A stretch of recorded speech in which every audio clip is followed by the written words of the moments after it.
Yeah, we're at a really exciting time in malignant hematology, especially in the space of lymphoma. How fortunate are we that we have all of these new developing therapies? But I think the problem is we want to give these patients a chance of cure. And so sequencing these therapies in order to optimize the patient's chance of cure is the paramount, essentially.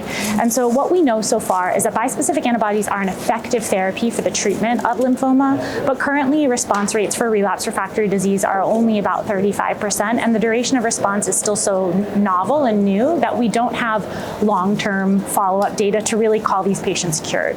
What we do know is that in the second-line setting, patients who are not primary refractory, meaning that relapse after 12 months of frontline chemotherapy, they have about a cure rate of 40% with auto transplant, and that truly is an overall survival at 5 years. And so I still do feel that patients who demonstrate chemosensitivity, meaning that they're able to achieve a response, complete response to frontline chemoimmunotherapy, and then maintain that response for over 12 months, that those patients should be still considered for an auto transplant.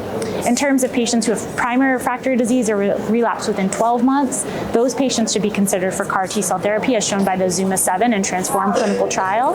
And then those patients who are unable or unwilling to travel to a large community center or who are deemed ineligible for both CAR T or auto transplant, in that situation we could be maybe considering bispecific antibodies in a second line setting. But again, this is not how those drugs are approved. So I do still think there's a role for auto transplant. I think it's really exciting that we have all these novel therapies, but it's important to keep the patient in mind and know that we really want to give them a cure for therapy.